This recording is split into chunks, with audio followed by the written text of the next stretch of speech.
गपर प्रकृत चैनल होची होस्ट। एही चैनल रे रहिची नुवा पुराना अनेक गप। नमस्कार, होस्ट यूट्यूब चैनल को आपण मानते स्वागत। ए गप सब पारंपरिक आम नीतिदिनिया जीवनर घटना। ए गपरे आम समस्त थिबा, आपण थिबे, मु थिबी, समाज भी थिबो। व्यस्त दुनिया रे कहा पाखरे समय नहीं बहिटे पड़िबा से गप बही पछके हो।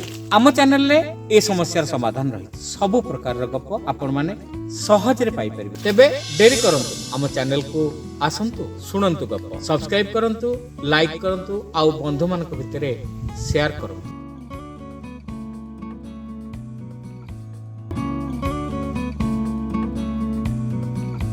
मनीष बड़ होई तार बुद्धि हेला परे ता जीवन रे घटुथिबा घटनावली सबको शीघ्र शीघ्र भूली जाए। हेले के जानी काहेकि पिला दिनर कथा सब जम्मा भूली हुए ना। कॉलेज पढ़ा दिनर सांगंक कथा, अध्यापक पढ़ाइबार ढंग से सब मन रहे ना। हेले प्राथमिक विद्यालयर सारंकर बेतमाड़ आउ शुणिथिबा गप से सबु स्मृति मरिबा पर्यंत मन थाए। मु पढ़ुथिबा प्राथमिक विद्यालय थिला चाळघर। तेबे स्कूल पाखर थिबा विराट बरगछ स्कूल ठारू अधिक प्रिय थिला आम मानकर। चारिपटकू तार विशाल शाखा प्रशाखा से मेलाई अतिकाय छता सदृश जेमती एक गार्डियन भली ठिया होई थाए। ए बरगछ ठारू आमको मिलुथिला मार स्नेह। तार डाल रे बसिबा, सिया उपरे मिछि मिछिका घर करी खेलिबा, गछ मूलरे थिबा कुनी कुनी हुंका मानकरे परीक्षार शेष दिन सबुतक काली ढाली देबा भली काम करी आमे अपूर्व आनंद पाउथिलु। आजिकालीर यूनिफॉर्म पिंधा पिलाए डाडी मम्मी को सांगरे बा स्कूल गाड़ी रे जाई सेमती आनंद पाउथिबे कि नाही मु कहि परिबि नाही। आमर थिले 3 जण सार। प्रधान शिक्षक थिले निमाई सार, आउ 2 जण शिक्षक राहास सार जहां को आमे डाकुथलु रासु सार, आउ जणे रमानाथ सार। तेबे 3 जण सार भितरु रमानाथ सार थिले आम लगी पाठ पढ़ार आतंक। कारण से इंग्राजी पढ़ाउथिले। चतुर्थ श्रेणी आमर इंग्राजी पढ़ा सेतेबेले आरंभ होउथिला। चतुर्थ और पंचम श्रेणी 2 वर्ष रमानाथ सार भयर कटिथिला। सार केबे धोती पिंधती तो केबे पैंट शर्ट पिंधती। जो दिन सार धोती पिंधि स्कूल को आसती से दिन आमर मजा। कारण से दिन सारंकर अलग अवतार। हसिबे, गप कहिबे, गीत बोलेबे, परस्पर भितर आमर गीत कंपटीशन भी कराइबे। मात्र जो दिन पैंट शर्ट पिंधिक आसीथिबे से दिन जानी इंग्राजी घोषा निया जिवो, आउ माड़ तो थय। तेणु सारंकर आसीबा बाट को आमे सबू चाहि रही थाउ। प्रार्थना पर किए जणे क्लास को पसी आसी घोषणा करदब, आज रमानाथ सार पैंट शर्ट पिंधि आछंती। बास तापरे अखंड नीरवता खेलीजिव श्रेणी गृह रे। समस्ते इंग्राजी बही बाहर करी घोषिबा आरंभ करदेबे।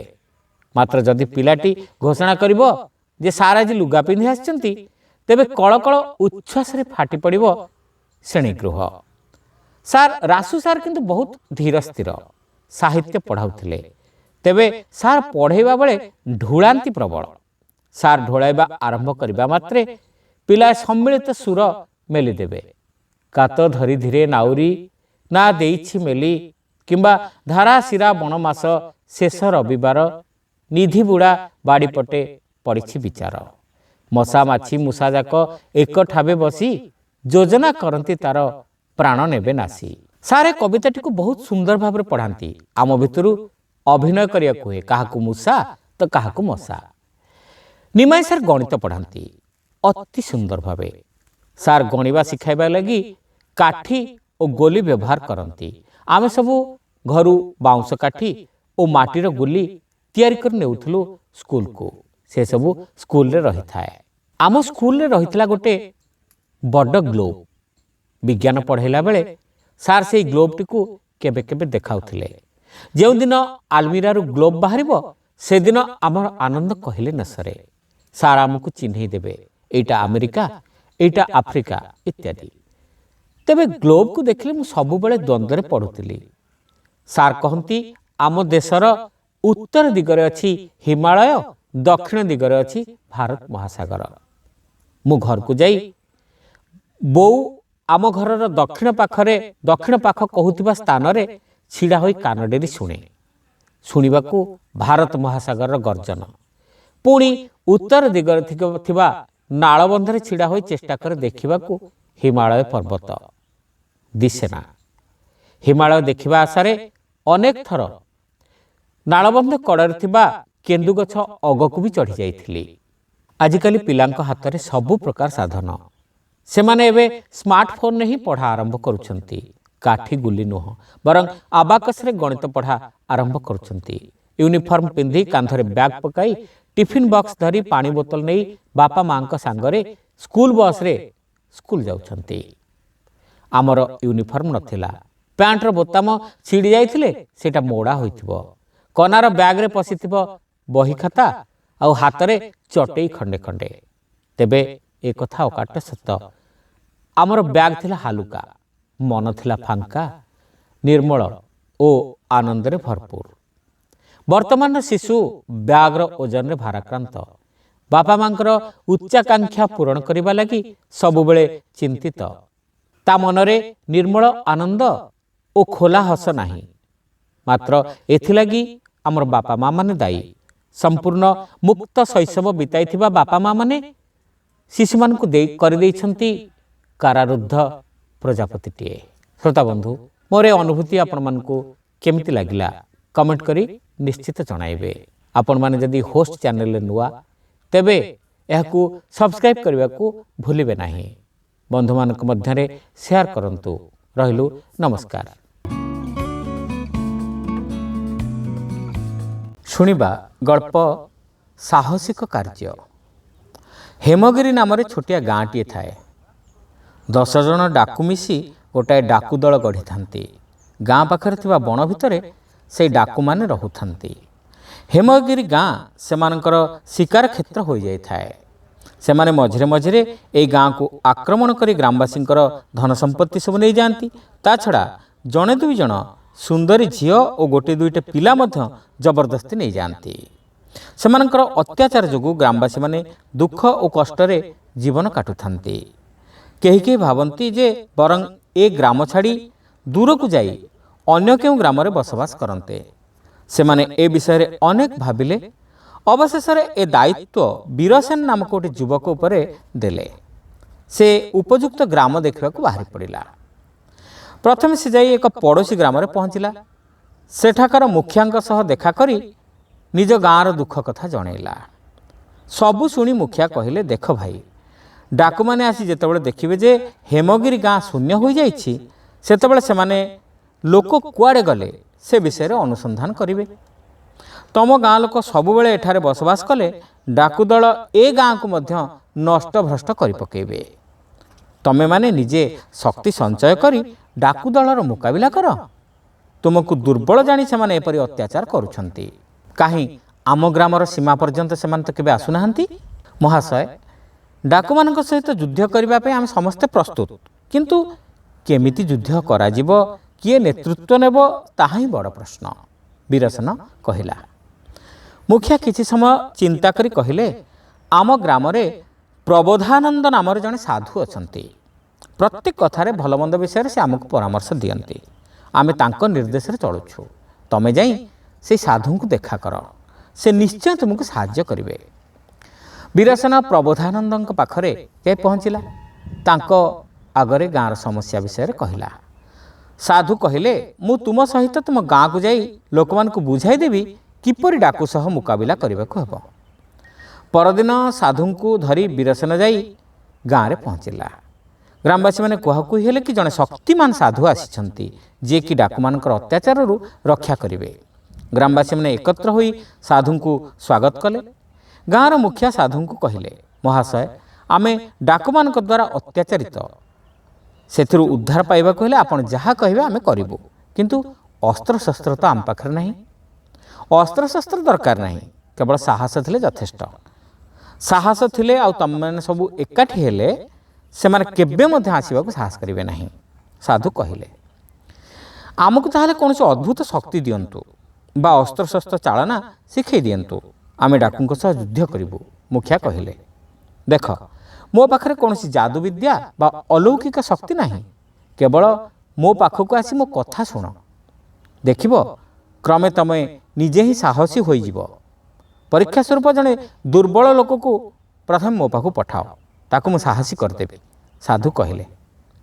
ଗ୍ରାମବାସୀମାନେ ନିଜ ଭିତରେ କଥାବାର୍ତ୍ତା କରି ଦୁର୍ବଳ ନାମକ ଲୋକକୁ ସାଧୁଙ୍କ ପାଖକୁ ପଠାଇଲେ। ପ୍ରକୃତରେ ସେହି ଲୋକଟିର ପ୍ରକୃତ ନାମ କେହି ଜାଣନ୍ତି ନାହିଁ। ସେ ଦେଖିବାକୁ ପତଳା, ତା ଛଡ଼ା ଲୋକଟି ରୋଗା ମଧ୍ୟ। ସାମାନ୍ୟ ମୂଷାଟିଏ ବା ବିଲେଇଟିଏ ଦେଖିଲେ ମଧ୍ୟ ଛାନିଆ ହୋଇଯାଏ। ତା ପାଇଁ ତାର ସ୍ତ୍ରୀ ହେଉଛି ପ୍ରଭୁ। ସେ ସବୁବେଳେ ତା ସ୍ତ୍ରୀର ସେବକ ହୋଇ ରହିଥାଏ। ସ୍ତ୍ରୀର ନିର୍ଦ୍ଦେଶ ବିନା ସେ ପାଣି ଟୋପାଏ ମଧ୍ୟ ପିଏ ନାହିଁ। ତେଣୁ ସମସ୍ତେ ତାକୁ ଦୁର୍ବଳ ବୋଲି ଡାକୁଥିଲେ। ସାଧୁ ତାକୁ ପାଖକୁ ଡାକି କହିଲେ, ଶୁଣ ଦୁର୍ବଳ, ମୁଁ ଦିନକ ମଧ୍ୟରେ ତୁମକୁ ସବଳ ବନାଇଦେବି। ଆସ ମୋ ପାଖକୁ।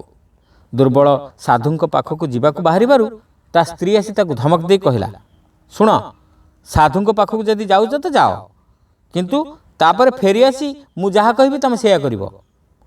ତମେ କିଏ, ସାହସ କିଏ? ତମେ ସାଧୁ ଯାହା କହିବେ ସେଥିରେ ରାଜି ହୋଇଯିବା ଦରକାର ନାହିଁ କିଛି। ସାବଧାନ ଥିବ, ନହେଲେ ତମର ଅବସ୍ଥା କ'ଣ ହେବ ଦେଖିବ। ଦୁର୍ବଳ ସାଧୁଙ୍କ ପାଖକୁ ଯିବା ମାତ୍ରେ ସାଧୁ ତା କାନରେ କହିଲେ, ଶୁଣ, ମୁଁ ତୁମକୁ ସାହସର ସହିତ କାମ କରିବାକୁ କହିବି। ମୋର ଶକ୍ତି ତୁମକୁ ସର୍ବଦା ରକ୍ଷା କରିବ। ତଦ୍ୱାରା ତୁମର ଅପାର ଗୌରବ ଲାଭ ହେବ। ଏବେ ତୁମ ପତ୍ନୀ ରାଗିବ, ହେଲେ ପରେ ଖୁସି ହେବ। ମନେ ରଖ, ମୋ ସାହାଯ୍ୟରେ ହିଁ ତମେ ଜୀବନରେ କିଛି କାମ କରିପାରିବ। ସାଧୁଙ୍କର ସବୁ କଥା ଦୁର୍ବଳ ମନ ଦେଇ ଶୁଣିଲା। ତାପରେ ସାଧୁ କହିଲେ, ଏବେ ତମେ ଯାଇପାର, କିନ୍ତୁ ମନେ ରଖ, କାଲି ଶୀଘ୍ର ଏଠାକୁ ଆସିଯିବ। ଅନ୍ୟ ସବୁ ଲୋକ ମଧ୍ୟ ଏଠାକୁ ଆସିବେ। ସେମାନଙ୍କ ଉପସ୍ଥିତିରେ ମୁଁ ତମ ଦ୍ୱାରା କିଛି ସାହସିକ କାର୍ଯ୍ୟ କରାଇବି। ପରଦିନ ସାଧୁ ଓ ଗ୍ରାମବାସୀ ଗାଁ ମୁଣ୍ଡ ବରଗଛ ମୂଳରେ ଏକତ୍ରିତ ହେଲେ। ସମସ୍ତେ ଦୁର୍ବଳର ଅପେକ୍ଷାରେ ଥାନ୍ତି। ଟିକେ ଡେରିରେ ଦୁର୍ବଳ ଆସିଲା। ସାଧୁ କହିଲେ, ଦୁର୍ବଳ, ତମେ ଡେରିରେ ଆସିଲ। ମୁଁ ଚାହୁଁଥିଲି ତମେ ଥରେ ଏକଲା ମୋ ପାଖକୁ ଆସିଥାନ୍ତ। କ'ଣ ତମେ ସାହସିକ କାମ କରିବାକୁ ଚାହୁଁନାହିଁ? ସ୍ୱାମୀଜୀ, କ୍ଷମା କରନ୍ତୁ, ମୁଁ ସାହସିକ କାର୍ଯ୍ୟ ନିଶ୍ଚୟ କରିବି। ପ୍ରଥମେ କରିବି ନା ନାହିଁ ସେ କଥା ଭାବୁଥିଲି, ଆଉ ଭାବୁ ଭାବୁ ମୋର ଡେରି ହୋଇଗଲା। ଦୁର୍ବଳ କହିଲା। ଆପଣମାନେ ଦେଖନ୍ତୁ, ମୋ କଥା ପ୍ରମାଣିତ ହୋଇଛି ନା ନାହିଁ? ସାଧୁ କହିଲେ। ସ୍ୱାମୀଜୀ, ଆପଣ କହିଥିଲେ ଦୁର୍ବଳକୁ ସବଳ ବନାଇ ଦେବେ, କିନ୍ତୁ ସାହସିକ କାର୍ଯ୍ୟ କରିବ ନା ନାହିଁ ସେ ଠିକ୍ କରିବା ପାଇଁ ଦୁର୍ବଳକୁ ଦିନଟିଏ ଲାଗିଗଲା। ତଥାପି କ'ଣ ଆପଣ ଭାବୁଛନ୍ତି ଯେ ଆପଣଙ୍କ କଥାର ସତ୍ୟତା ପ୍ରମାଣ କରିପାରିବ? ଗ୍ରାମବାସୀମାନେ ଥଟ୍ଟାଳିଆ ସ୍ୱରରେ କହିଲେ, ଆଉ ହସିଲେ। ସାଧୁ କିଛି ସମୟ ବସିବା ପରେ ଗମ୍ଭୀର ସ୍ୱରରେ କହିଲେ, ତମେମାନେ କହିଥିଲେ ଯେ ଦୁର୍ବଳ ତା ନିଜ ସ୍ତ୍ରୀ କଥାକୁ ବିରୋଧ କରିପାରେ ନାହିଁ। ଦୁର୍ବଳର ସ୍ତ୍ରୀ ମଧ୍ୟ କହିଲା କି ଦୁର୍ବଳ କିଛି ସାହସିକ କାର୍ଯ୍ୟ କରିବାକୁ ଚାହେଁ ନାହିଁ। ଏସବୁ ସତ୍ତ୍ୱେ ଦୁର୍ବଳ ନିଜେ ସାହସିକ କାମ କରିବା ପାଇଁ ମନସ୍ଥ କରି ନିଜର ସ୍ତ୍ରୀର କଥାକୁ ଖାତିର ନ କରି ଏଠାରେ ଉପସ୍ଥିତ ହୋଇଛି। ଏହା କ'ଣ ତା ପାଇଁ ସାହସିକ ପଦକ୍ଷେପ ନୁହେଁ? ଏକଥା ଶୁଣି ଜନତା ଟିକେ ହସି ପକାଇଲେ, କିନ୍ତୁ ସାଧୁ ପୁଣି ବୁଝାଇଲେ, ତା କ୍ଷେତ୍ରରେ ସେ ସାହସିକ କାର୍ଯ୍ୟ କରିଛି। ତୁମମାନଙ୍କର ହସିବାର ଯୋଗ୍ୟତା ନାହିଁ। ସେ ତାର ପତ୍ନୀକୁ ଡରୁଛି, ତମେମାନେ ଡାକୁକୁ ଡରୁଛ। ନିଜେ ସାହସ ରଖିବାରୁ ତୁମର ପଡ଼ୋଶୀ ଗ୍ରାମବାସୀମାନେ ଡାକୁମାନଙ୍କୁ ତଡ଼ିଦେଲେ ଓ ଡାକୁମାନେ ଭୟରେ ସେଠାରେ ପଶିପାରୁନାହାନ୍ତି। ଏବେ ସାଧୁଙ୍କ କଥା ସମସ୍ତେ ବୁଝିଲେ ଓ କହିଲେ, ସାଧୁଜୀ, ଆପଣ ଆମମାନଙ୍କର ଆଖି ଖୋଲିଦେଲେ। ଏବେଠାରୁ ଆମେ ଏକତାବଦ୍ଧ ହୋଇ ଡାକୁମାନଙ୍କୁ ତଡ଼ିବୁ। ସେଇଟା କ'ଣ ବଡ଼ କାମ? ସେହିଦିନ ଗ୍ରାମବାସୀମାନେ ଏକତ୍ରିତ ହୋଇ ଡାକୁମାନଙ୍କର କେମିତି ସାମ୍ନା କରିବେ ସେ ବିଷୟରେ ଆଲୋଚନା କରି କିଛି ଉପାୟ ସ୍ଥିର କଲେ। ପରଥର ଡାକୁଦଳ ଆସି ଗ୍ରାମର ସୀମାନ୍ତରେ ପହଞ୍ଚିବା ମାତ୍ରକେ ଶତାଧିକ ଲୋକ ଏକତ୍ର ହୋଇ ଠେଙ୍ଗା ବାଡ଼ି ଧରି ପ୍ରସ୍ତୁତ ହୋଇଗଲେ। ପୁରୁଷମାନଙ୍କର ସହ ସ୍ତ୍ରୀ ଲୋକମାନେ ମଧ୍ୟ ସଂଘବଦ୍ଧ ଭାବରେ ମଶାଲ ଧରି ଅପେକ୍ଷା କରିଥାନ୍ତି। ଡାକୁମାନେ ପ୍ରଥମେ କିଛି ବୁଝିପାରିଲେ ନାହିଁ। ପରେ ପରସ୍ପର ଅନାଇଲେ ଏବଂ ଜାଣିଲେ ଯେ ଗାଁ ଲୋକ ସବୁ ଏକାଠି ହୋଇଯାଇଛନ୍ତି। ସେମାନେ ଭୟରେ ପଳାଇଲେ। ସାଧୁ ଖୁସି ହୋଇ ବୀରସେନ ଓ ଗ୍ରାମବାସୀଙ୍କୁ ଆଶୀର୍ବାଦ ଦେଇ ଅନ୍ୟ ଗ୍ରାମକୁ ଲେଉଟିଗଲେ। ଏସବୁ କଥା ଡାକୁମାନେ ଖବର ସଂଗ୍ରହ କରି ଜାଣିପାରିଲେ। ତାପରେ ଏ ଗ୍ରାମକୁ ଲୁଣ୍ଠନ କରିବାର ଆଶା ସମ୍ପୂର୍ଣ୍ଣ ଛାଡ଼ିଦେଲେ। ସେହିଦିନଠାରୁ ଗ୍ରାମବାସୀମାନେ ମଧ୍ୟ ଆନନ୍ଦରେ ଓ ନିର୍ଭୟରେ କାଳାତିପାତ କରିବାକୁ ଲାଗିଲେ। ଗପଟି ଆପଣଙ୍କୁ କେମିତି ଲାଗିଲା କମେଣ୍ଟ କରି ନିଶ୍ଚିତ ଜଣାଇବେ। ଆପଣ ଯଦି ଆମର ଚ୍ୟାନେଲରେ ନୂଆ ତେବେ ସବସ୍କ୍ରାଇବ୍ କରିବାକୁ ଭୁଲିବେ ନାହିଁ। ସବସ୍କ୍ରାଇବ୍ କରନ୍ତୁ ଓ ବନ୍ଧୁମାନଙ୍କ ମଧ୍ୟରେ ସେୟାର କରନ୍ତୁ। ରହିଲୁ, नमस्कार। काहार जुक्ति अधिक पूरा कालर कथा जड़े राजा थिले से जहा मन इच्छा आसुथिला ताहा करुथिले किंतु से सर्वदा बहादुरी देखाई कहती जे से केबेले अयौक्तिक कार्य करती नहीं। थरे से असुस्थ हेले बहु दिन धरी आरोग्य लाभ न करिबारु से घोषणा कले जी मते भल करदब से मो राज्य गोटे अंश पाइब किंतु चेष्टा करी जी विफल हेब से तार मुंडटी हराइब। जुक्तियुक्त कथा। दुई तीन जन आशायी वैद्य चेष्टा कले किंतु राजा को भल करि पारले नाही। फलरे कारारुद्ध हेले और मुंड काट पाई अपेक्षा कले। विजय शर्मा नामक जने वैद्य राजा को भेटिकी कहले महाराज मु आपनकर शर्त ग्रहण कली किंतु मु जदि सप्ताहक भितर आपन को भल न करि परिबि तेबे आपन मोर मुंड नेबे आ जदि पारिबि मु आपनकर मुंड नेबि। कि साहस तमर? राजा चित्कार करी कहले महाराज मु तो जुक्तियुक्त कथा कहूची मु जदि आपन को भल करि न पारले मो मुंड देबी तेबे भल करि पारिले आपण आपनकर मुंड न देबे क्या? यह प्रथम जुक्ति। आपनकर मुंडटी गले भविष्यतर वैद्य माने निरापद रहिबे। यह द्वितीय जुक्ति। वैद्य माने निरापद रहिले राज्यर रोगी मानकर उपकार हबो। यह होची तृतीय जुक्ति। हेला हेला तमे मोर चिकित्सा कर मते भल कर बा न कर तम मुंड मु नेबी नाही। राजा बंदी थिबा वैद्य दुई जन को भी छाड़ी देले। गपटी केमति लागिला आमको निश्चित जणाइबे। आमर चैनल जदि आपण माने नुआ तेबे सब्सक्राइब करने को भूलिबे नाही। रहिलु नमस्कार। काला तमे समय जानना असमय बाजाओ बंशी मन तो माने ना। राति सेते बेल को 12टा पाखापाखि आखिरे माड़ी आसुथाय निद। समय बदलुछि ता संगरे बदल जाउछि प्रकृति परिवेश। आजिकाली गाँ गहली रे राति तार माधुर्य हराइछि कारण रातिर अंधकार को हत्या करिछि एलईडी आलुओ। गाँ गाँ रे एलईडी मात्र एमिति एक समय थिला दिने जेतेबेले गाँ गहली रे राति हेले माड़ी आसुथिला किटकिट अंधार हेले से अंधार एक माधुर्य थिला। भाद्रव मासरे संज बेले केही काहा घर को जाउ नथिले तथापि सेमती समय रे आसी पहुँची जाउथिले दुरागत अतिथि। संध्या हेउथिला घंटा नथिला से समय रे काहा घरे जह्नी फूल फुटिले संध्या हेउथिला आउ जह्नी फूल फुटिले आसी पहुँची जाउथिले एई अतिथि माने। आम गाँ को सेमती दुई जन अतिथि सबु बेले आसुथिले। जणे थिले चिता चैतन्यकटा बाबाजी ना तांकर हलिया बाबा आउ जणे थिले धोबदाउलिया लुगा पिंधा बाबाजी ना तांकर मोर मने नाही। एई दुई जन बाबाजी आसी जेतेबेले पहुँची जाती आम गाँव में सेतेबेले तांकर रहणी स्थान हुए आम साहि रे थिबा जणे ननांक घरे।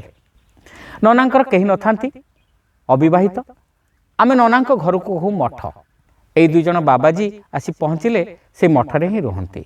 बाबाजी दुई जन गृही भिक्षावृत्ति कर चलती आमिषासी भी माछ मांस भी चले। तेणु जेतेबेले पहुँचती से दिन फीस्ट हवा थय।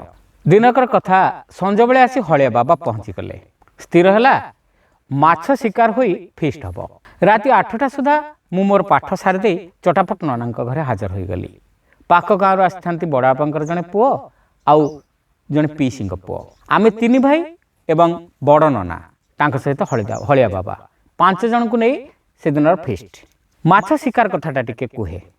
माछ शिकार गोटे बड़ चमत्कार और आनंददायक कथा। माछ धरिबा को पड़िबा पई कोनोसी जाल बा कोनोसी साधन दरकार हुए ना। गोटे दा सद्य पज्जा जाइथिबा गोटे दारुआ दा आउ ता संगरे निआहुला लगे आमे साइकल टायर व्यवहार करू नहले काउरिया। निआहुला धरी आम पाखरे थिबा घर पाखरे थिबा बाघुणी नई कूल को आमे जाऊ। राति 8टा 9टा परे नई पानी निश्चल हो जाए थाए। माछ मान सब कूलरे आसी सोई थांती। से निआहुला माछ मान को देखला मात्रे से माने जंती निश्चल हो जाती। एई सुजोग नहीं से मान को दारे हाणी पकांती। ଏବଂ ସେମାନଙ୍କୁ ସହଜରେ ଧରି ହୁଏ। ଆମେ 3 ଜଣ ଗଲୁ ମାଛ ଶିକାର କରିବାକୁ, କାରଣ ମାଛ ଶିକାରରେ ପିଇସିଙ୍କ ପୁଅ ବଡ଼ ଧୁରନ୍ଧର ଥିଲେ।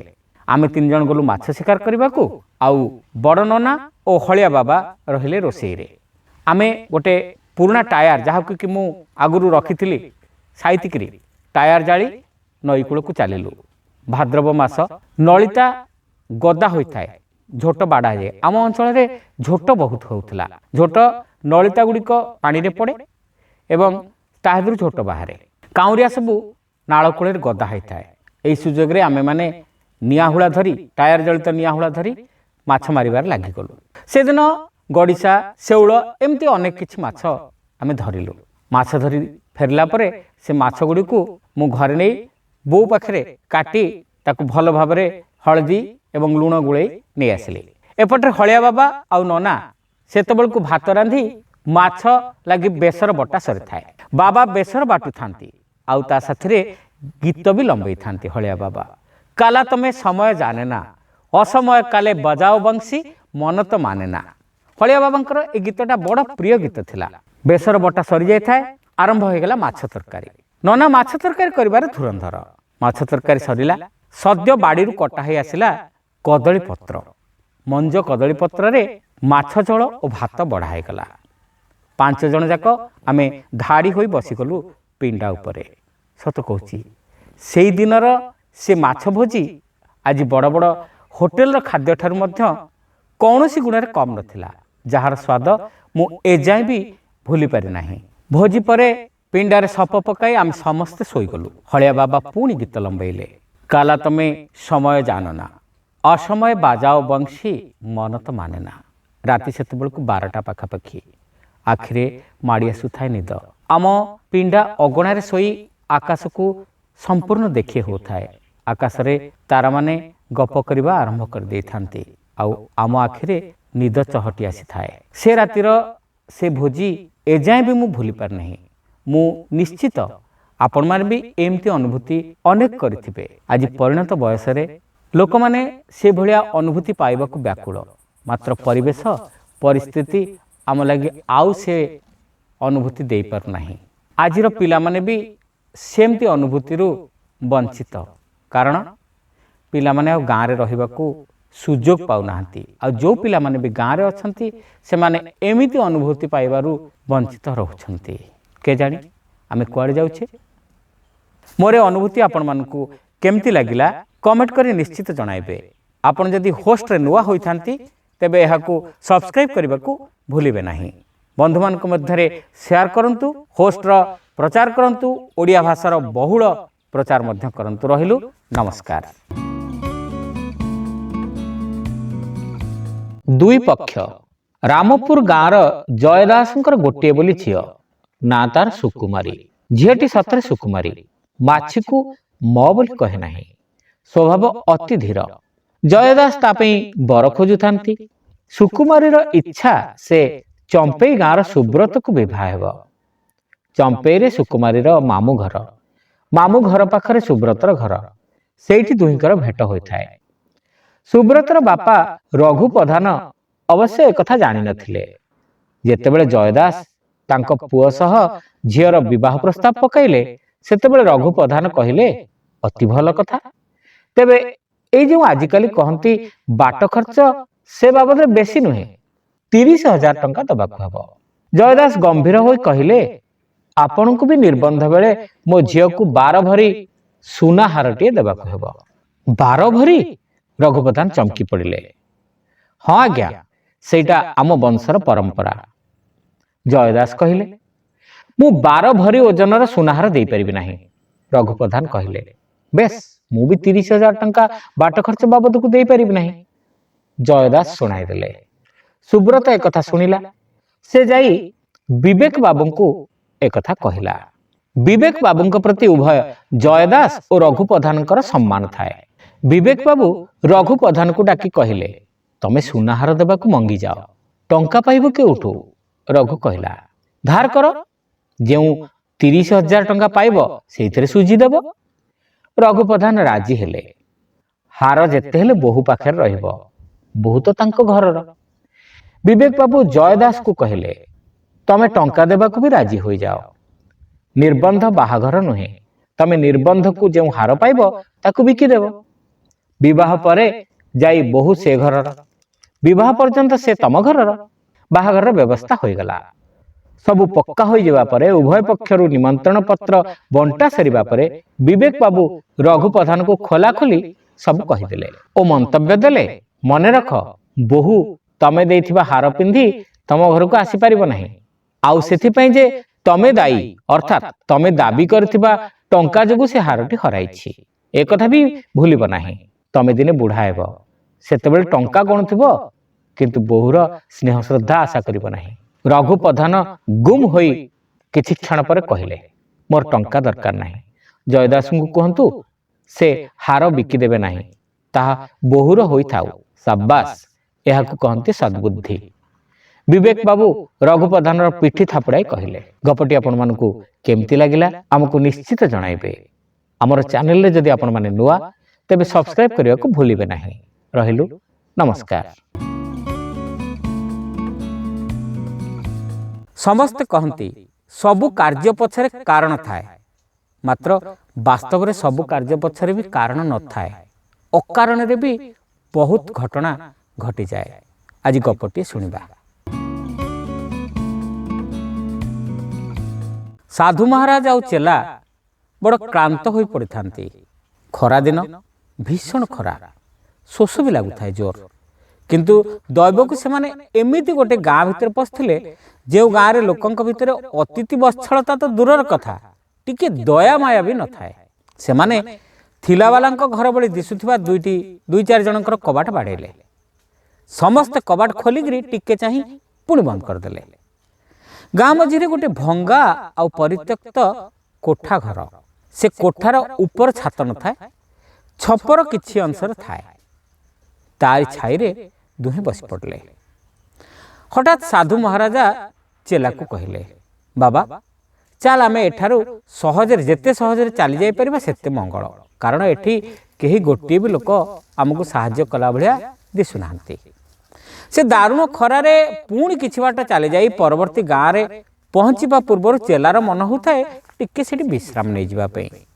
ତେବେ ସେ କଥା ସେ ନ କହିକିରି ପଚାରିଲା, ଗୁରୁଦେବ, ଏ ଗାଁର ଲୋକେ ନିର୍ଦ୍ଦୟ ଲାଗୁଛନ୍ତି ଠିକ୍, କିନ୍ତୁ ଆମେ ବର୍ତ୍ତମାନ ସଙ୍ଗେ ସଙ୍ଗେ ଏ ଗାଁରୁ ବିଦାୟ ନେବା ସକାଶେ ସେମିତି ବିଶେଷ କିଛି କାରଣ ଅଛି କି? ଏଠିକାର ବାତାବରଣରେ ମୋତେ ଅଣନିଶ୍ୱାସୀ ଲାଗୁଛି।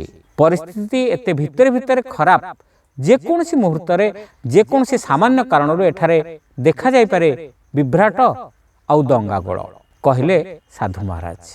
ରାସ୍ତା ଆରକଡ଼ରେ ଥିବା ତେଜରାତି ଦୋକାନୀ ଭିତରକୁ ଅନାଇ ସେ ହାଲୁକା ଢଙ୍ଗରେ ପୁଣି କହିଲେ, ହଁ, ଯେକୌଣସି କାରଣରୁ, ଏମିତିକି କିଛି କାରଣ ନଥାଇ ମଧ୍ୟ ଏଠି ହିଂସାଚାର ଘଟି ଯାଇପାରେ। ହେଇଠି ଦେଖେ, ସେ ଦୋକାନୀ ଭିତରେ କେମିତି ବିନା କାରଣରେ ତା ଗୁଡ଼ ଟିଣ ଭିତରେ ଅଙ୍ଗୁଳି ଭର୍ତ୍ତି କରି କାନ୍ଥରେ ପୋଛି ପୋଛିକିରି ଆଙ୍ଗୁଳି ସଫା କରୁଛି। ସେମିତି ଅଯଥା କାମରୁ ଦଙ୍ଗାର ବି ସୂତ୍ରପାତ ହୋଇଯାଇପାରେ। ହେଲା ମହାରାଜ, ହେଲା ଆପଣଙ୍କ କଥା। ଉପରକୁ ଦେଖନ୍ତୁ, ଖଣ୍ଡେ ମେଘ ସୂର୍ଯ୍ୟ ଆଡ଼କୁ ମାଡ଼ି ଆସୁଛି। ଅନ୍ତତଃ ସେ ଖଣ୍ଡିକ ସୂର୍ଯ୍ୟକୁ ଢାଙ୍କିବା ଯାଏ ତ ଆମେ ଏଠି ଅପେକ୍ଷା କରିବା, କହିଲା ଚେଲା। ହେଉ ବାବା, ତୋ କଥା ହେଉ। କିନ୍ତୁ ତୋଫାନ ଗତିରେ ଘଟିଗଲା ସବୁ ଘଟଣା। କେତୋଟି ମାଛି ଯାଇ କାନ୍ଥରେ ଯେଉଁ ଗୁଡ଼ ଲିପା ହୋଇଥିଲା ତା ଉପରେ ବସିଲେ। ଗୋଟାଏ ମୋଟା ଝିଟିପିଟି ଆସ୍ତେ ଆସ୍ତେ ଯାଇ ସେ ମାଛିରୁ ଗୋଟାକୁ ଗିଳିଦେଲା। ଦୋକାନୀର ବିଲେଇ ଝାମ୍ପ ମାରି ସେ ଝିଟିପିଟିଟାକୁ ତଳେ ପକାଇଦେଲା। ଝିଟିପିଟି ସାମାନ୍ୟ କ୍ଷତବିକ୍ଷତ ହୋଇ ଦୋକାନର ତଳ ରାସ୍ତା ଆଡ଼କୁ ଚାଲିଗଲା। ବିଲେଇ ଦୌଡ଼ିଲା ତା ପଛରେ। ବିଲେଇ ଯେମିତି ରାସ୍ତାକୁ ଯାଇଛି, କୁକୁରଟାଏ ତାକୁ ଆକ୍ରମଣ କଲା। ହୁଏତ ତା ସହ ତାର ଶତ୍ରୁତା ଥିଲା। କୁକୁର ଦେଲା ବିଲେଇକୁ କାମୁଡ଼ି।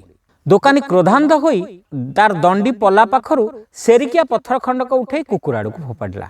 କୁକୁର ଛୋଟା ହୋଇ ରଡ଼ି ଛାଡ଼ିଲା। କୁକୁର ପଛେ ପଛେ ଆସୁଥିଲା ତାର ଖାଉନ୍ଦ।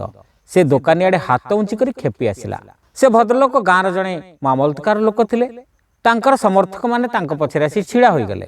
ଏପଟରେ ଆଖପାଖର ସବୁ ଦୋକାନୀ ଆସି ବିଲେଇ ମାଲିକକୁ ହିମ୍ମତ ଯୋଗାଇଲେ। ପ୍ରଥମେ କଥା କଟାକଟି ହେଲା, ତାପରେ ଗର୍ଜନ ତର୍ଜନ, ତାପରେ ଆରମ୍ଭ ହୋଇଗଲା ମାଡ଼ପିଟ। ସେଇ ହୋ ହାଲ୍ଲା ଭିତରେ କେହି ଜଣେ ଦୋକାନ ଘରଟିରେ ନିଆଁ ଲଗାଇଦେଲା। ସେତିକି ବେଳେ ଆସିଲା ପବନ। ହୁ ହୁ ହୋଇ ନିଆଁ ସେ ଗାଁଟା ଯାକ ବ୍ୟାପିଗଲା। ସେତେବେଳକୁ ସାଧୁ ମହାରାଜ ଆଉ ଚେଲା ଗାଁ ବାହାରେ ନିରାପଦ ଦୂରତ୍ୱରେ। ପଛକୁ ଅନାଇ ସେମାନେ ଦେଖିଲେ ସାରା ଗାଁଟା ଜଳି ଯାଉଛି।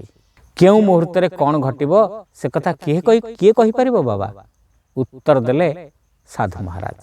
ମହାରାଜ, ଆପଣ ତ କିନ୍ତୁ ଏପରି ଘଟିବ ବୋଲି ଭବିଷ୍ୟତବାଣୀ କରିଥିଲେ। ମନେ ପକାଇଲା ଚେଲା। ଆପଣଙ୍କର ଭବିଷ୍ୟତବାଣୀ ଫଳିଲା। ନା ବାବା, ନା ନା, ମୁଁ ଭବିଷ୍ୟତବାଣୀ କରିନଥିଲି। ମୁଁ ଖାଲି ମୋର ଅନ୍ଦାଜ କହିଥିଲି। କଥା ହେଲା, ଯେତେବେଳେ ବାତାବରଣକୁ ଘୃଣା, ନିର୍ଦ୍ଦୟତା ଆଉ ବିଦ୍ୱେଷ ବିଷାକ୍ତ କରି ରଖିଥାଏ, ସେତେବେଳେ କାରଣରୁ ନୁହଁ ଅକାରଣରୁ ବି ଏମିତି ଲଙ୍କାକାଣ୍ଡ ଘଟିଯାଏ। ସବୁ କାର୍ଯ୍ୟ ପଛରେ କାରଣ ନଥାଏ। ଯାହା ଥାଏ ତା କାରଣ ବୋଲି ମନେ ହେଇପାରେ, କିନ୍ତୁ ବାସ୍ତବରେ ତାହା ଅକାରଣ। ଗପଟି ଆପଣଙ୍କୁ କେମିତି ଲାଗିଲା କମେଣ୍ଟ କରି ନିଶ୍ଚିତ ଜଣାନ୍ତୁ। ହୋଷ୍ଟକୁ ଯଦି ସବସ୍କ୍ରାଇବ୍ କରିନାହାନ୍ତି ତେବେ ଆଜି ହିଁ ସବସ୍କ୍ରାଇବ୍ କରନ୍ତୁ ଆଉ ବନ୍ଧୁମାନଙ୍କ ମଧ୍ୟରେ ସେୟାର କରନ୍ତୁ ନୂଆ ନୂଆ ଗପ ଶୁଣିବା ପାଇଁ। ରହିଲୁ, ନମସ୍କାର। ରାଜା ସାହେବଙ୍କ କବିତ୍ୱ। ରାଜା ସାହେବଙ୍କ ଶିକ୍ଷା ବିଭାଗରେ ଅଧ୍ୟକ୍ଷ ପଦ ଖାଲି ପଡ଼ିଲା। 6 ଜଣ ଉଚ୍ଚଶିକ୍ଷିତ ଯୁବକ ସେ ପଦ ପାଇଁ ପ୍ରାର୍ଥୀ ହେଲେ। ଏକ ନିର୍ଦ୍ଦିଷ୍ଟ ଦିନ ସେମାନଙ୍କୁ ରାଜା ସାହେବଙ୍କ ପାଖକୁ ଡକା ହେଲା। ରାଜା ସାହେବ କହିଲେ, ମୁଁ ଅନେକ କାବ୍ୟ କବିତା ପଢ଼ିବା ଫଳରେ ହଠାତ୍ କବିତା ଲେଖିବାର ପ୍ରେରଣା ଅନୁଭବ କଲି। କାଲି ରାତିରେ ଗୋଟେ 6 ଧାଡ଼ିଆ କବିତା ଲେଖିଛି। ଏହା କହି ସେ କବିତାଟି ପଢ଼ି ଶୁଣାଇଦେଲେ। 6 ଜଣଙ୍କ ମଧ୍ୟରୁ 5 ଜଣ ଏପରି ଭାବ ଦେଖାଇଲେ ସତେଅବା ସେମାନେ ମୁଗ୍ଧ ହୋଇଯାଇଛନ୍ତି। ଜଣେ ତ ଆଖି ଛଳଛଳ କରି ଅନାଇ ରହିଲେ, ଆଉ ଜଣେ ଝରକା ଦେଇ ଶୂନ୍ୟକୁ ଅନାଇ ରହିଲେ, ଆଉ ଜଣେ ତଳକୁ ମୁହଁ କରି ଚୁ ଚୁ କଲେ।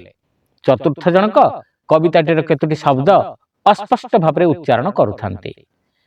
ରାଜା ସେମାନଙ୍କୁ ଲକ୍ଷ୍ୟ କରି ଦେଖିଲେ ଓ ପଚାରିଲେ, କି ହୋ, କେମିତି ଲାଗିଲା? ଭଲ ଲାଗିଥିଲେ ଭଲ କୁହ, ନହେଲେ ସ୍ପଷ୍ଟ ଭାବରେ କୁହ ଯେ କବିତାଟା ଭଲ ହୋଇନାହିଁ। ମୁଁ କିଛି ମନେ କରିବି ନାହିଁ। ପ୍ରେରଣା ଆସିଲା, ଲେଖିଦେଲି। ମୁଁ ଜାଣେ ନା ସତରେ କବିତା ଲେଖୁଛି ନା ଆଉ କିଛି ଲେଖୁଛି। କେବଳ ଜଣକୁ ଛାଡ଼ି ବାକି 5 ଜଣ କହିଲେ, ବା ବା। ରାଜା ଖୁସି ହୋଇ କହିଲେ, ତମମାନଙ୍କ ଠାରୁ ଉତ୍ସାହ ପାଇ ହଠାତ୍ ମୋ ଅନ୍ତରରେ ପୁଣି କବିତା ଜାଗି ଉଠିଲାଣି। ବର୍ତ୍ତମାନ ବସି ନ ଲେଖିଲେ ନ ଚଳେ। ତମମାନେ ଯାଅ, ଆଗାମୀ ଗୁରୁବାର ଦିନ ଏତିକି ବେଳକୁ ଆସିବ।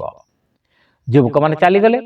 ଗୁରୁବାର ଦିନ ସେମାନେ ଆସି ପହଞ୍ଚିଲା ବେଳକୁ ରାଜା ସାହେବ ବିମର୍ଷ ଭାବରେ ବସିଛନ୍ତି। ସେ କହିଲେ, ସେଦିନ ମୁଁ ଯେଉଁ କବିତାଟି ଲେଖିଥିଲି ତାହା ହଜାଇ ଦେଇଛି। ତମ ଭିତରୁ କାହାର ମନେ ଅଛି? 5 ଜଣ ଯାକ ଯୁବକ ପରସ୍ପରକୁ ଅନାଇ ଚୁପ୍ ରହିଲେ। ପ୍ରଥମ ଦିନ ବାହାବା ଦେଇ ନଥିବା ଯୁବକଟି କହିଲା, ମଣିମା, ମୋର ମନେ ଅଛି। ଏହା କହି ସେ କବିତାଟି ବୋଲିଦେଲା। ରାଜା ହାତ ତାଳି ଦେଇ କହିଲେ, ବାପରେ ବାପ, ତମର କି ଅଦ୍ଭୁତ ସ୍ମୃତି ଶକ୍ତି! ଥରେ ଶୁଣିଦେଇ ମନେ ରଖିଦେଲ।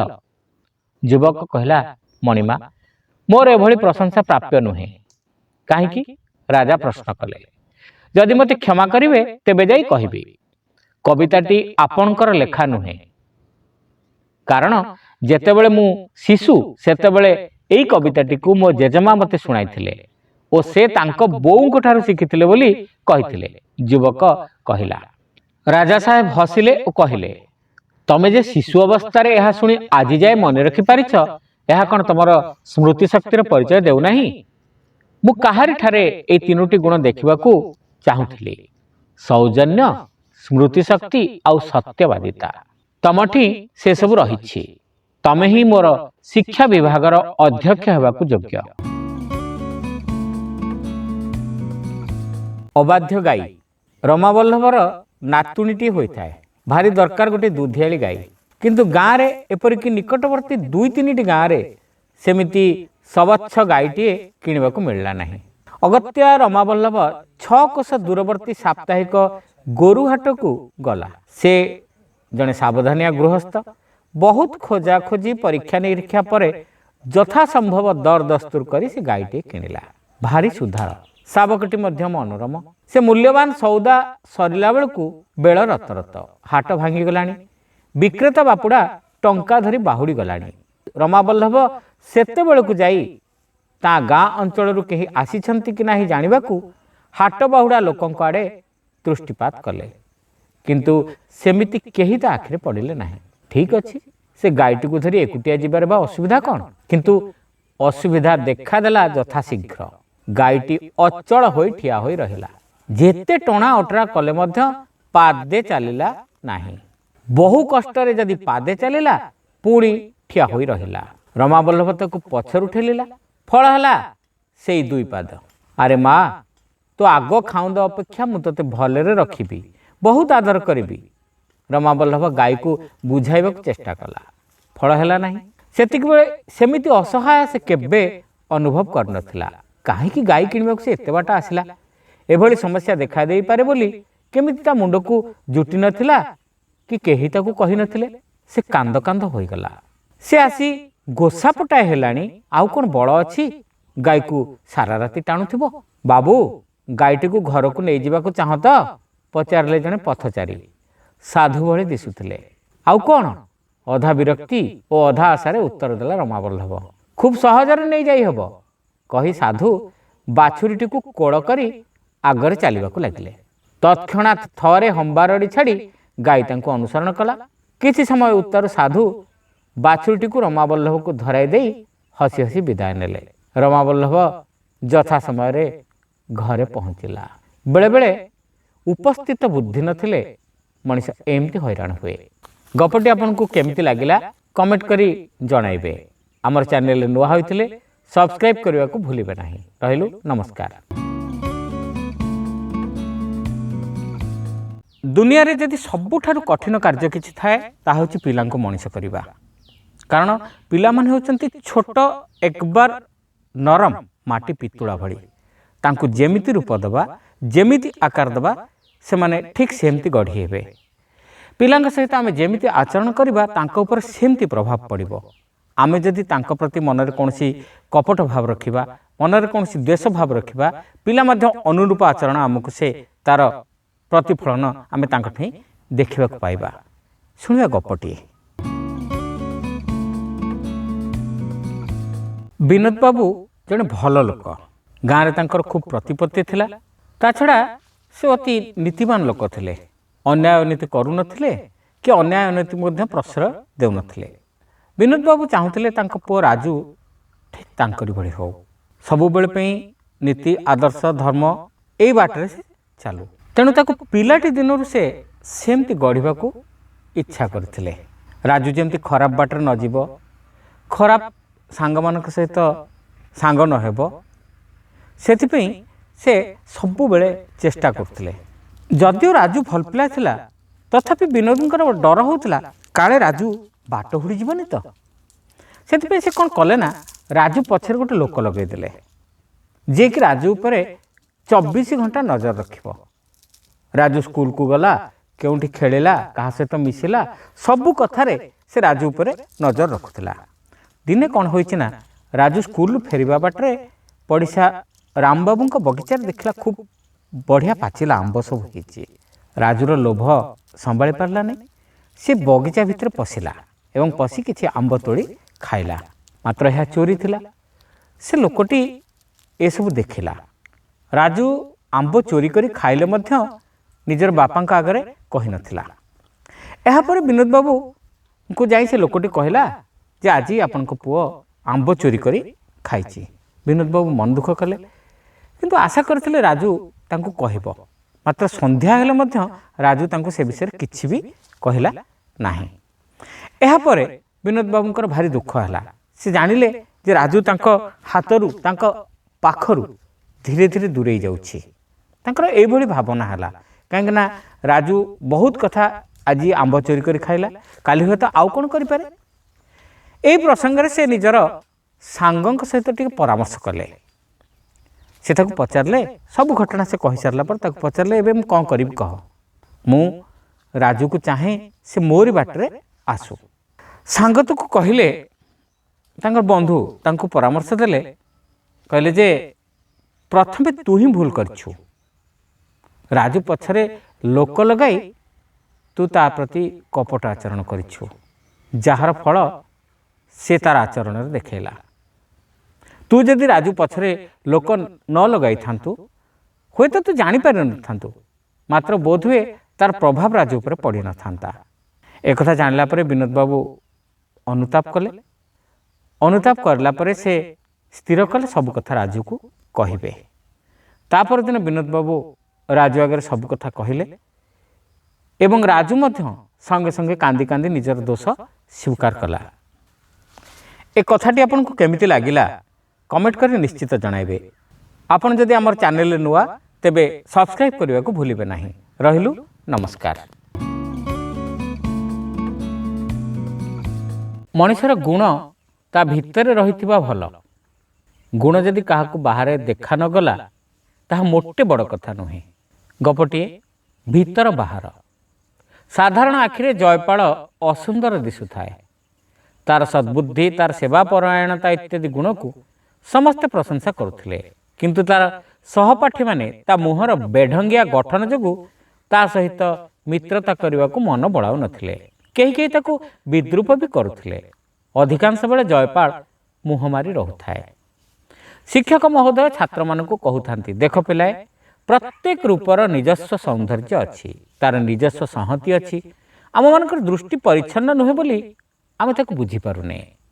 ଦ୍ୱିତୀୟରେ, ସୌନ୍ଦର୍ଯ୍ୟ ବା ସଂହତି ସମ୍ପର୍କରେ ଆମର ଧାରଣା ବହୁତ ଛୋଟ। ତେଣୁ ତମେମାନେ ଜୟପାଳର ମୁହଁକୁ ବିଦ୍ରୂପ ମନେ କର। ତା ଆଡ଼େ ଅନାଇଲା ବେଳେ ଯଦି ଏତିକି ମନେ ରଖିପାରନ୍ତ ଯେ ତାହା ମଧ୍ୟ ତମମାନଙ୍କ ମୁହଁ ଭଳି ବିଧାତାଙ୍କ ଦ୍ୱାରା ସୃଷ୍ଟି, ତେବେ ତମମାନଙ୍କର ଆଖି ଖୋଲିଯାଆନ୍ତା। ତମେମାନେ ତାକୁ ଭଲ ପାଇବାକୁ ଆରମ୍ଭ କରନ୍ତ। ଆଉ ଥରେ ତାକୁ ଭଲ ପାଇଲେ ବଳେ ବଳେ ସେ ତମମାନଙ୍କ ଆଖିକୁ ସୁନ୍ଦର ଦିଶନ୍ତା। ଗୁରୁଙ୍କ କଥାରେ କାହାରି କାହାରି ଦୃଷ୍ଟିକୋଣ ଅବଶ୍ୟ ବଦଳିଲା, କିନ୍ତୁ ସମସ୍ତଙ୍କର ନୁହଁ। ଜୟପାଳ ଉଦାସ ହିଁ ରହିଲା। ଦିନେ ବଜାର ରାସ୍ତା ଦେଇ ଯାଉଥିଲା ବେଳେ ଜୟପାଳ ଦେଖିଲା ଗୋଟେ ଦୋକାନ ସାମ୍ନାରେ ରାସ୍ତା କଡ଼ରେ ଖଣ୍ଡେ ଦର୍ପଣ ପଡ଼ିଛି। ସେ ତାକୁ ଉଠାଇ ନେଇ ଦୋକାନୀକୁ ପଚାରିଲା, ଏଇଟା ଭୁଲରେ କେହି ଛାଡ଼ି ଦେଇ ଯାଇଛି କି? ନା ନା, ମୁଁ ସେଇଟାକୁ ଫୋପାଡ଼ି ଦେଲି। ସେଥିରେ କିଛି ଦୋଷ ଅଛି। ସେଥିରେ ମୁହଁଟା ଅଖାଡ଼ୁଆ ଆଉ ଅବାଗିଆ ଦିଶେ, ଦୋକାନୀ କହିଲା। ଜୟପାଳ ସେଥିରେ ନିଜ ମୁହଁ ଦେଖିଲା। ସେ ଦେଖାଗଲା ନୂଆ ପ୍ରକାରର। ସେ ପ୍ରତିଫଳନରେ ତା ମୁହଁର ବେଢଙ୍ଗ ଭାବ ଦୂର ହୋଇଯାଇ ତା ଗଠନ ସୁସଂହତ ଆଉ ସୁନ୍ଦର ଦିଶୁଥାଏ। ସେ ଦର୍ପଣ ଗୋଟିକୁ ନିଜ କୋଠରୀକୁ ନେଇ ରଖିଲା ଏବଂ ତା ଉପରେ ଦୃଷ୍ଟି ନିବଦ୍ଧ କଲା। କ୍ରମେ ତା ମନକୁ ଆସିଲା ଏଇ ଭାବ, ତା ମୁହଁରେ ଯାହା ନାହିଁ ଦର୍ପଣ ତାକୁ ଦେଖାଇ ପାରନ୍ତା କି? କଦାପି ନୁହେଁ। ଯେଉଁ ସଂହତି ସେ ବର୍ତ୍ତମାନ ଲକ୍ଷ୍ୟ କରୁଛି ତାହା ତା ମୁହଁରେ ରହିଛି। ଦର୍ପଣ କେବଳ ତାକୁ ପୁନଃବିନ୍ୟସ୍ତ କରି ଦେଖାଉଛି।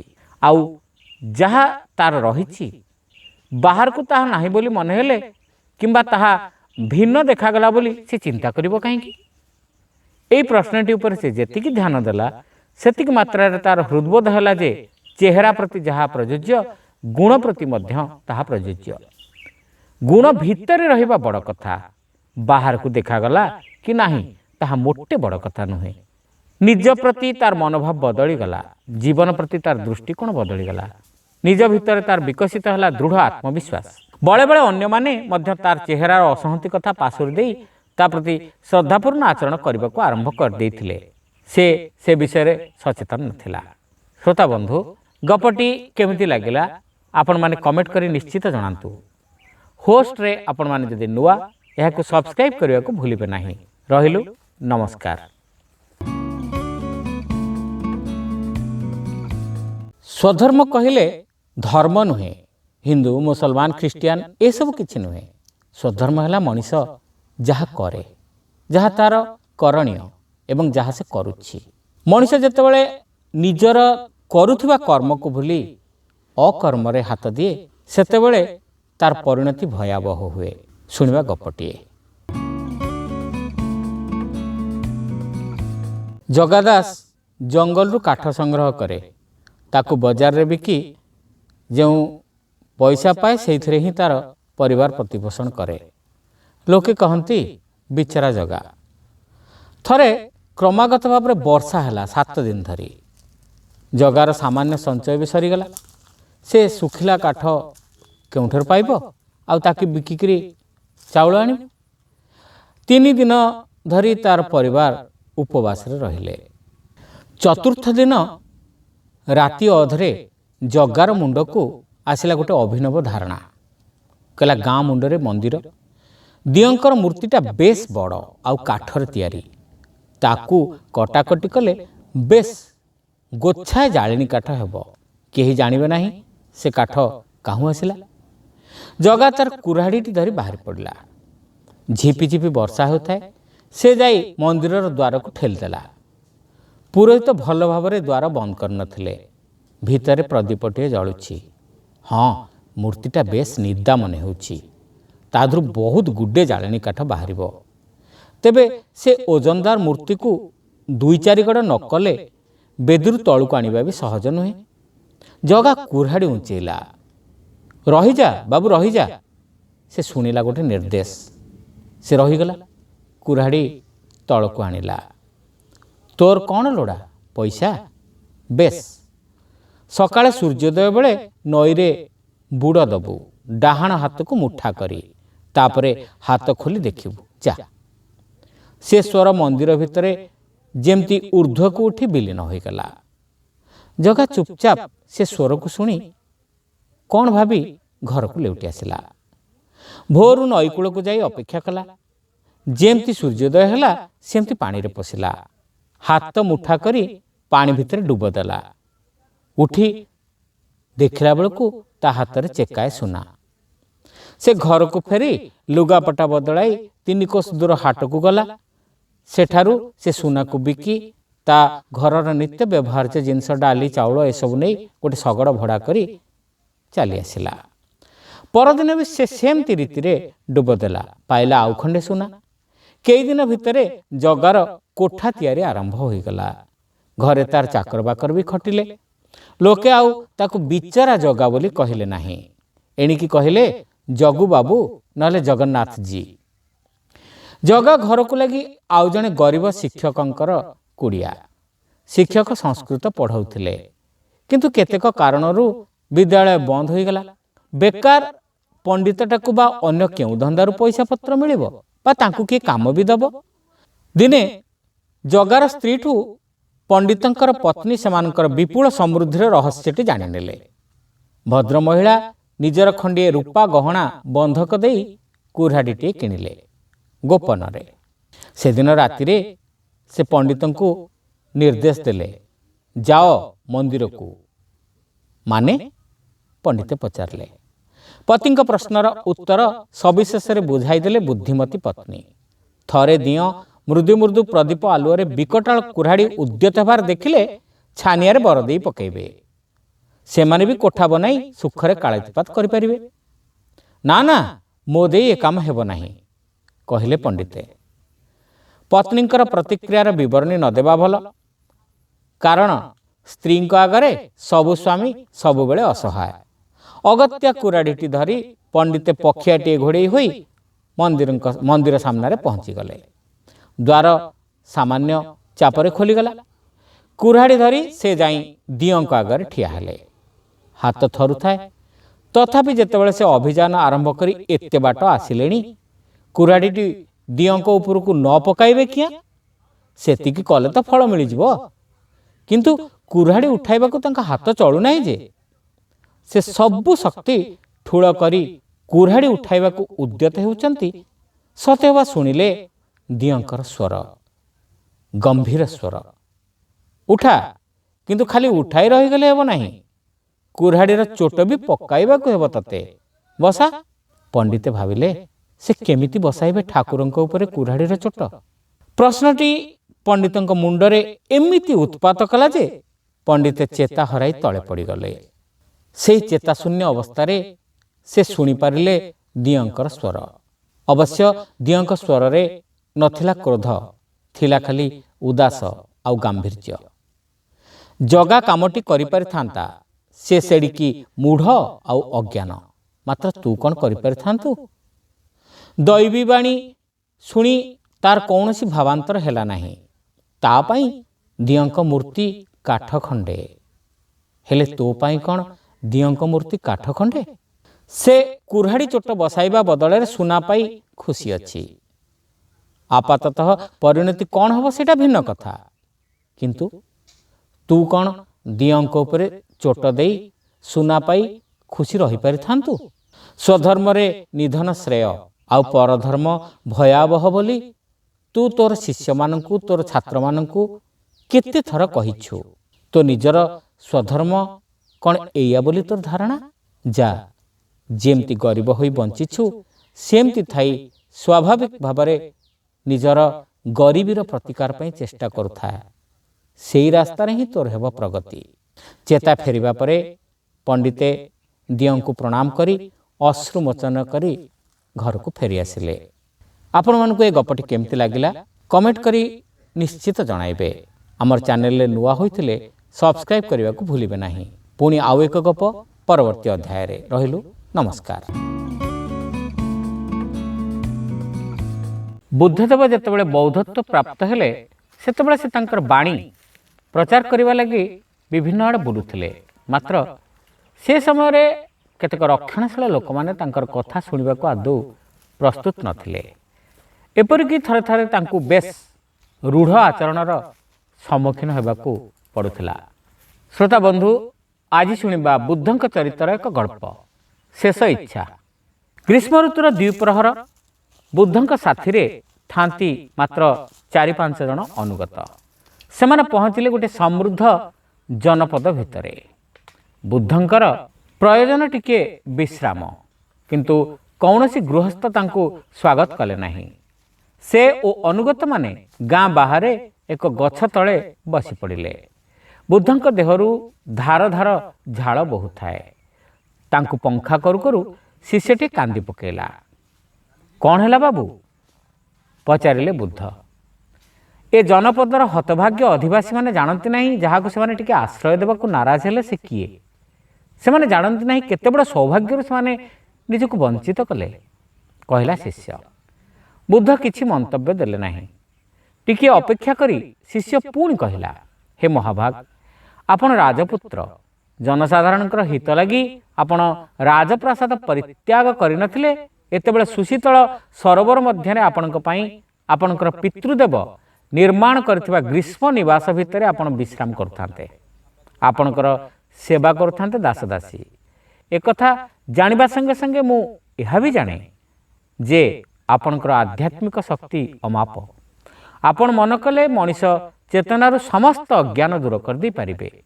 ତାହା ନ କରି ଆପଣ କାହିଁ ପାଇଁ ଏତେ ପରିଶ୍ରମ କରି ଦୁର୍ଗମ ପଥ ଅତିକ୍ରମ କରି ଜଣ ଜଣଙ୍କ ହୃଦୟରେ ଜ୍ଞାନ ଉଦ୍ରେକ କରିବାକୁ ଚେଷ୍ଟା କରୁଛନ୍ତି? ସମସ୍ତଙ୍କର ଯେଉଁ ଜ୍ଞାନ ପ୍ରୟୋଜନ ଆପଣ ସମସ୍ତଙ୍କୁ ସେତକ ଏକାଥରେ ଦେଇଦେଉନାହାନ୍ତି କାହିଁକି? ବୁଦ୍ଧ କିଛି ମନ୍ତବ୍ୟ ଦେଲେ ନାହିଁ। ତେବେ ଶିଷ୍ୟଟିର ପିଠି ଥାପୁଡ଼ାଇଲେ। ସେ ଶାନ୍ତିମୟ ସ୍ପର୍ଶରେ ଶିଷ୍ୟର ଉତ୍ତେଜନା ପ୍ରଶମିତ ହେଲା। କିଛି ଦିନ ପରେ ଆଉ ଥରେ ସେଇଭଳି ପରିସ୍ଥିତିରେ ଶିଷ୍ୟ ପରିବୃତ ବୁଦ୍ଧ ଏକ ସାଧାରଣ ଉଦ୍ୟାନରେ ବିଶ୍ରାମ କରିବା ଅବସରରେ ସେହି ଶିଷ୍ୟଟିକୁ ଡାକି କହିଲେ, ଆମେ ଏଠାରେ ସୂର୍ଯ୍ୟାସ୍ତ ପର୍ଯ୍ୟନ୍ତ ଅପେକ୍ଷା କରିବା। ତମେ ଏ ପାଖ ଗାଁକୁ ଯାଅ। ଜଣ ଜଣ କରି ସମସ୍ତ ଗୃହସ୍ଥଙ୍କୁ ସାକ୍ଷାତ କଲା ମାତ୍ରେ ପ୍ରଶ୍ନଟିଏ ପଚାରିବ, କ'ଣ ପାଇଲେ ବା କ'ଣ ଘଟିଲେ ପରିଣତ ବୟସରେ ସେ ତୃପ୍ତି ସହକାରେ ଶେଷ ନିଶ୍ୱାସ ନେବେ? ଶିଷ୍ୟଟି ଚାଲିଗଲା। ସୂର୍ଯ୍ୟାସ୍ତ ସୁଦ୍ଧା ସେ ତାର ଦାୟିତ୍ୱ ନିର୍ବାହ କରି ବାହୁଡ଼ି ଆସିଲା ଓ କହିଲା, ମହାଭାଗ, ମୁଁ 20 ଜଣ ଲୋକଙ୍କୁ ପ୍ରଶ୍ନଟି ପଚାରିଲି। 5 ଜଣ କହିଲେ ସେମାନେ ସେମାନଙ୍କର ସନ୍ତାନ ସନ୍ତତିମାନେ ସୁବ୍ୟବସ୍ଥିତ ଜୀବନଯାପନ କରୁଛନ୍ତି ବୋଲି ନିଶ୍ଚିତ ହେଲେ ତୃପ୍ତି ସହକାରେ ଶେଷ ନିଶ୍ୱାସ ତ୍ୟାଗ କରିବେ। ଆଉ 5 ଜଣ କହିଲେ ଯେ ସେମାନେ ଋଣଗ୍ରସ୍ତ, ଋଣ ପରିଶୋଧ କରିପାରିଲେ ଶାନ୍ତିରେ ମରିବେ। 3 ଜଣ କହିଲେ ରାଜଦରବାରରେ ସେମାନେ ବିଭିନ୍ନ ଅପରାଧ ଯୋଗୁଁ ଦଣ୍ଡ ପାଇଛନ୍ତି। ସେମାନେ ନିଜକୁ ଯଦି ନିର୍ଦ୍ଦୋଷ ପ୍ରମାଣ କରିପାରିବେ ସେମାନେ ଶାନ୍ତିରେ ମରିବେ। ଆଉ 2 ଜଣ ବ୍ୟାଧି ଯୋଗୁଁ କଷ୍ଟ ପାଉଛନ୍ତି। ଶେଷ ଜୀବନ ସେମାନେ ବ୍ୟାଧିମୁକ୍ତ ଭାବରେ ବଞ୍ଚି ତାପରେ ମୃତ୍ୟୁବରଣ କଲେ ତୃପ୍ତ ହେବେ। ଆଉ 3 ଜଣ କହିଲେ ସେମାନଙ୍କର ଘର ତିଆରି ସରିନାହିଁ। ଯଦି ଘରଟା ତିଆରି ହୋଇ ସରିଯିବ ତେବେ ସେମାନେ ଶାନ୍ତିରେ ନିଶ୍ୱାସ ମାରିବେ ଏବଂ ଶେଷ ନିଶ୍ୱାସ ତ୍ୟାଗ କରିବେ। ଶେଷ 2 ଜଣଙ୍କର ବକ୍ତବ୍ୟ ହେଲା, ସେମାନେ ରାଜସଭାରୁ ଯେତିକି ସମ୍ମାନ ଓ ସ୍ୱୀକୃତି ପାଇବାକୁ ହକଦାର ସେମାନେ ପାଇନାହାନ୍ତି। ସେତକ ମିଳିଲେ ସେମାନେ ତୃପ୍ତି ଭରେ ଆଖି ବୁଜିଦେବେ। ବୁଦ୍ଧ ମନ ଦେଇ ଏ ବିବରଣୀ ଶୁଣିଲେ। ତାପରେ କହିଲେ, ବତ୍ସ, କେତେ ଜଣ କହିଲେ ଯେ ସେମାନେ ଜ୍ଞାନାଲୋକିତ ଚେତନା ପ୍ରାପ୍ତ ହେଲେ ତୃପ୍ତି ସହକାରେ ଶେଷ ନିଶ୍ୱାସ ତ୍ୟାଗ କରିବେ? ଜଣେ ବି ନୁହେଁ ମହାଭାଗ। ବୁଦ୍ଧ ହସିଲେ। ଯାହା ସେମାନେ ଲୋଡ଼ୁନାହାନ୍ତି ସେମାନଙ୍କୁ ତାହା ଦେବି କେମିତି? ଟିକିଏ ରହି ପୁଣି ସେ କହିଲେ, ପ୍ରଥମେ ସେମାନଙ୍କ ହୃଦୟରେ ଜ୍ଞାନ ପାଇଁ ସ୍ପୃହା ଜାଗ୍ରତ କରିବାକୁ ହବ। ସେ ସ୍ପୃହା ନଥିଲେ ଜ୍ଞାନଦାନ ଅସମ୍ଭବ। ଗପଟି କେମିତି ଲାଗିଲା ଆମକୁ କମେଣ୍ଟ କରି ଜଣାଇବେ। ଆମର ଚ୍ୟାନେଲକୁ ସବସ୍କ୍ରାଇବ୍ କରନ୍ତୁ, ଲାଇକ୍ କରନ୍ତୁ ଆଉ ସେୟାର କରନ୍ତୁ। ରହିଲୁ, ନମସ୍କାର। ଆଗକୁ ବଢ଼ୁଥାଅ। ହରିଦାସର ଏକମାତ୍ର ସମ୍ପତ୍ତି ହେଲା ତାର ବାହୁବଳ। ସେ ମୂଲ ଖଟେ, ଯାହା ଆୟ କରେ ସେଥିରେ ତାର ପରିବାର ଚଳାଏ। କିନ୍ତୁ ସବୁଦିନ ଯେ କାମ ମିଳିବ ଏମିତି କଥା ନାହିଁ। ସେ ଅଞ୍ଚଳରେ ସେମିତି ବଡ଼ ଲୋକ ବି କେହି ନଥିଲେ। ଥରେ ପରିସ୍ଥିତି ଏମିତି ହେଲା, ସାରାଦିନ ସେ ତାର ସ୍ତ୍ରୀ ଓ ପିଲାକୁ ଆହାର ଜୁଟିଲା ନାହିଁ। କେଉଁଠି କିଛି ଆଶା ନ ଦେଖି ସେ ବଣରେ ପଶିଲା, ହୁଏତ କିଛି ଫଳମୂଳ ସଂଗ୍ରହ କରିପାରିବ। କିଛି ସମୟ ସନ୍ଧାନ ପରେ ତା ଆଖିରେ ପଡ଼ିଲା ଗୋଟେ ଫଳବନ୍ତ ପିଜୁଳି ଗଛ। ଅନେକ ପିଜୁଳି ସୁପକ୍ୱ ଅବସ୍ଥାରେ, ସତେବା ସେ ତାକୁ ତୋଳିବ ବୋଲି ଯେମିତି ଅପେକ୍ଷା କରିଛନ୍ତି। ସେ ତା ଥଳିରେ ସେସବୁ ପୁରାଇ ଘର ମୁହାଁ ଫେରୁଛି, ଗୋଟାଏ ଗଛ ମୂଳରେ ଜଣେ ସନ୍ନ୍ୟାସୀ ବସିଥିବାର ଦେଖିଲା। ମନେ ହେଉଥିଲା ସେ ଯେମିତି କିଛି ଦିନ ଧରି ଖିଆପିଆ କରିନାହାନ୍ତି। ହରିଦାସ ଠିକ୍ କଲା ତା ସ୍ତ୍ରୀ ଓ ପିଲାଙ୍କ ପାଇଁ ରଖି ତା ନିଜ ଭାଗ ପିଜୁଳିତକ ସେ ସନ୍ନ୍ୟାସୀଙ୍କୁ ଦେଇଦେବ। ସେ ଯାଇ ସନ୍ନ୍ୟାସୀଙ୍କୁ ପ୍ରଣାମ କଲା ଓ ଥଳିରୁ ବାହାର କରି କେତୋଟି ପିଜୁଳି ତାଙ୍କ ଆଗରେ ଥୋଇ କହିଲା, ହେ ଋଷି, ଆପଣଙ୍କୁ ଭେଟି ଦେବା ଭଳି ମୋ ପାଖରେ ଆଉ କିଛି ନାହିଁ। ମୁଁ ବଡ଼ ଗରିବ, ଏତକ ଗ୍ରହଣ କରନ୍ତୁ। ସନ୍ନ୍ୟାସୀ ଥରେ ହସିଦେଲେ, କିନ୍ତୁ କିଛି କହିଲେ ନାହିଁ। ଋଷି, ମୋତେ ପଦଟିଏ କିଛି କୁହନ୍ତୁ, ଥରେ ଆପଣଙ୍କ ସ୍ୱର ଶୁଣିଲେ ଚାଲିଯିବି। ଅଳି କଲା ହରିଦାସ। ଆଗକୁ ବଢ଼ ପୁଅ, କହି ସନ୍ନ୍ୟାସୀ ଆଖି ବନ୍ଦ କଲେ। ହରିଦାସ ଉଠି ଠିଆ ହେଲା। ସନ୍ନ୍ୟାସୀଙ୍କ ନିର୍ଦ୍ଦେଶ ପାଳନ କରିବା ଠିକ୍ ହେବ ସିଦ୍ଧାନ୍ତ କରି ସେ ଆଗମୁହାଁ ଚାଲିଲା। କିଛି ବାଟ ଯାଇଛି, ଦେଖିଲା ଆଗରେ ପଡ଼ିଛି ଚେକାଏ ରୂପା। ସେ ତାକୁ ଗୋଟାଇ ନେଲା। ସିଧା ବଜାରକୁ ଯାଇ ଚାଉଳ, ପନିପରିବା ଇତ୍ୟାଦି ଖରିଦ କରିବା ପରେ ମଧ୍ୟ ତା ପାଖରେ ଯଥେଷ୍ଟ କିଛି ବଳକା ଟଙ୍କା ରହିଥିଲା। ସେ ତାକୁ ଧରି ନିଜ ଘରକୁ ଫେରିଲା। ପରଦିନ ସେ କିଛି ମିଷ୍ଟାନ୍ନ ଧରି ବଣକୁ ଯାଇ ସନ୍ନ୍ୟାସୀଙ୍କୁ ଖୋଜିଲା, କିନ୍ତୁ ପାଇଲା ନାହିଁ। ହଠାତ୍ ତା ମନକୁ ଗୋଟେ ପ୍ରଶ୍ନ ଆସିଲା। ସନ୍ନ୍ୟାସୀ ଆଗକୁ ବଢ଼ିବାକୁ କହିଥିଲେ, କେତେ ଆଗକୁ ସେ କଥା ତ କହିନଥିଲେ। ଅତଏବ ସେ ଆଗକୁ ନ ଯିବ କାହିଁକି? ସେ ଆଗକୁ ଚାଲିଲା। କିଛି ବାଟ ଗଲା ପରେ ତା ଆଖିରେ ପଡ଼ିଲା ଚେକାଏ ସୁନା। ସେ ସେତକ ଉଠାଇ ନେଇ ଚାଲିଲା ବଜାର ମୁହାଁ। ତା ଆନନ୍ଦ କହିଲେ ନ ସରେ। ସୁନା ଚେକାତକ ବିକି ସେ ଅର୍ଥରେ ସେ ଭଲ ଘରଟିଏ ବନାଇଲା, ଜମିଜମା କିଣିଲା, ଦୋକାନଟିଏ ବସେଇଲା। ଏମିତି କେତେ ବର୍ଷ ବିତିଗଲା। ଦିନେ ତା ମନକୁ ଆନ୍ଦୋଳିତ କଲା ପୁରୁଣା ପ୍ରଶ୍ନ, ମୁଁ ଆହୁରି ଆଗକୁ ନ ଯିବି କିଆଁ? ସେ ପଶିଲା ବଣ ଭିତରେ। ରୂପା ଓ ସୁନା ମିଳିଥିବା ସ୍ଥାନ ଅତିକ୍ରମ କରି ସେ ଚାଲିଲା ଆହୁରି ଆଗକୁ। ଇଏ କ'ଣ? ତା ଆଗରେ ପଡ଼ିଛି ଖଣ୍ଡିଏ ବୃହତ୍ ଆକାର ହୀରା। ସେ ତାକୁ ଧରି ଚାଲିଲା ରାଜନଅରକୁ। ରାଜା ତାକୁ ଦେଖିଲେ ରାଣୀ ଏବଂ ଅମାତ୍ୟମାନେ। ରାଜାଙ୍କର ଜହୁରୀ କହିଲେ, ସେତେ ବଡ଼ ଆଉ ସେଭଳି ଦୁର୍ଲଭ ହୀରା ସେ ରାଜ୍ୟ କ'ଣ କୌଣସି ଖଣ୍ଡମଣ୍ଡଳରେ ବି ମିଳିବ ନାହିଁ। ରାଜା ହୀରା ଖଣ୍ଡିକ କିଣିଲେ। ହରିଦାସର ସ୍ୱଭାବ ଓ ବିନୟ ବୋଧ ତାଙ୍କୁ ଭାରି ଭଲ ଲାଗିଲା। ସେ ତାକୁ ମଧ୍ୟେ ରାଜସଭାରେ ଆସି ବସିବାକୁ ନିର୍ଦ୍ଦେଶ ଦେଲେ। ରାଜାଙ୍କ ସହ ଘନିଷ୍ଠତା ଯୋଗୁଁ ସମାଜରେ ହରିଦାସର ମାନ ସମ୍ମାନ କେତେ କାହିଁ ବଢ଼ିଗଲା। କିଛି ଦିନ ପରେ ସେ ଅମାତ୍ୟ ପର୍ଯ୍ୟାୟକୁ ଉନ୍ନୀତ ହେଲା। ସେତେବେଳକୁ ଜଣେ ବିଶିଷ୍ଟ ଓ ସାଧୁ ବଣିକ ଭାବରେ ସେ ବିଖ୍ୟାତ ହୋଇସାରିଥିଲା। ତେବେ ତାକୁ ବିଶେଷ କିଛି ବୁଝିବାକୁ ପଡ଼େ ନାହିଁ, ପୁଅମାନେ ବୁଝନ୍ତି। ମଧ୍ୟେ ମଧ୍ୟେ ସେ ବଣକୁ ଯାଏ, ବ୍ୟାକୁଳ ଭାବରେ ସନ୍ନ୍ୟାସୀଙ୍କୁ ଖୋଜେ। ତାଙ୍କୁ ଥରେ କୃତଜ୍ଞତା ଜଣାଇ ପାରିଲେ ସେ ବଡ଼ ତୃପ୍ତି ଲାଭ କରନ୍ତା। କିନ୍ତୁ ସେ ସନ୍ନ୍ୟାସୀଙ୍କର ଦେଖା ଆଉ ପାଏ ନାହିଁ। ଦିନେ ରାତିରେ ତା ମନକୁ ଆସିଲା ପ୍ରଶ୍ନ, ମୁଁ ଆହୁରି ଆଗକୁ ନ ଯିବି କିଆଁ? ଉଷା କାଳରେ ସେ ଘରୁ ବାହାରିଗଲା, ଚାଲିଲା ବଣ ଭିତରେ ଆଗକୁ। ଯେଉଁ ସ୍ଥାନରେ ତାକୁ ହୀରା ମିଳିଥିଲା ତାକୁ ସେ ଅତିକ୍ରମ କରିଗଲା। ସେ ଚାଲିଥାଏ ଅନ୍ୟମନସ୍କ ଭାବରେ। କେତେବେଳେ ସୂର୍ଯ୍ୟାସ୍ତ ହେଲାଣି, ଅନ୍ଧାର ଘୋଟି ଆସିଲାଣି, ତାକୁ ଜଣା ନାହିଁ। ସେ ଖାଲି ଏତିକି ଜାଣେ ସେ ଆଗକୁ ଚାଲିଛି।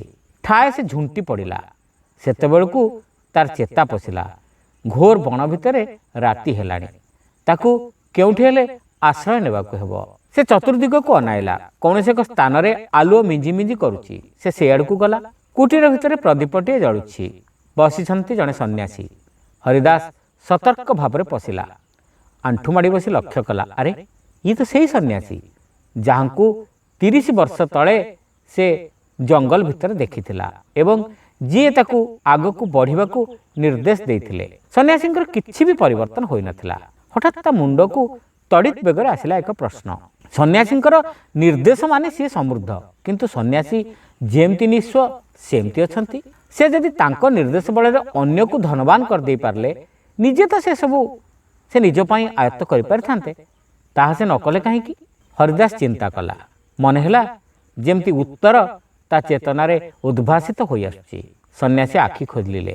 ତାଙ୍କର ମୁହଁରେ ଖେଳିଗଲା ମୃଦୁ ହସ। ଆଉ କ'ଣ ଚାହୁଁଛ? ସନ୍ନ୍ୟାସୀ ପ୍ରଶ୍ନ କଲେ। ଆପଣ ଯେଉଁ ସମୃଦ୍ଧିର ଅଧିକାରୀ ମୋତେ ସେଇଥିରୁ କିଛି ମିଳୁ। ଅବଶ୍ୟ ଆଗକୁ ବଢ଼ୁଥାଅ, କହିଲେ ସନ୍ନ୍ୟାସୀ। ତାପରେ ଆଉ ହରିଦାସକୁ କେହି ଦେଖିଲେ ନାହିଁ। ତା ନିଜ କୋଠାରେ ନୁହେଁ କି ରାଜସଭାରେ ନୁହେଁ।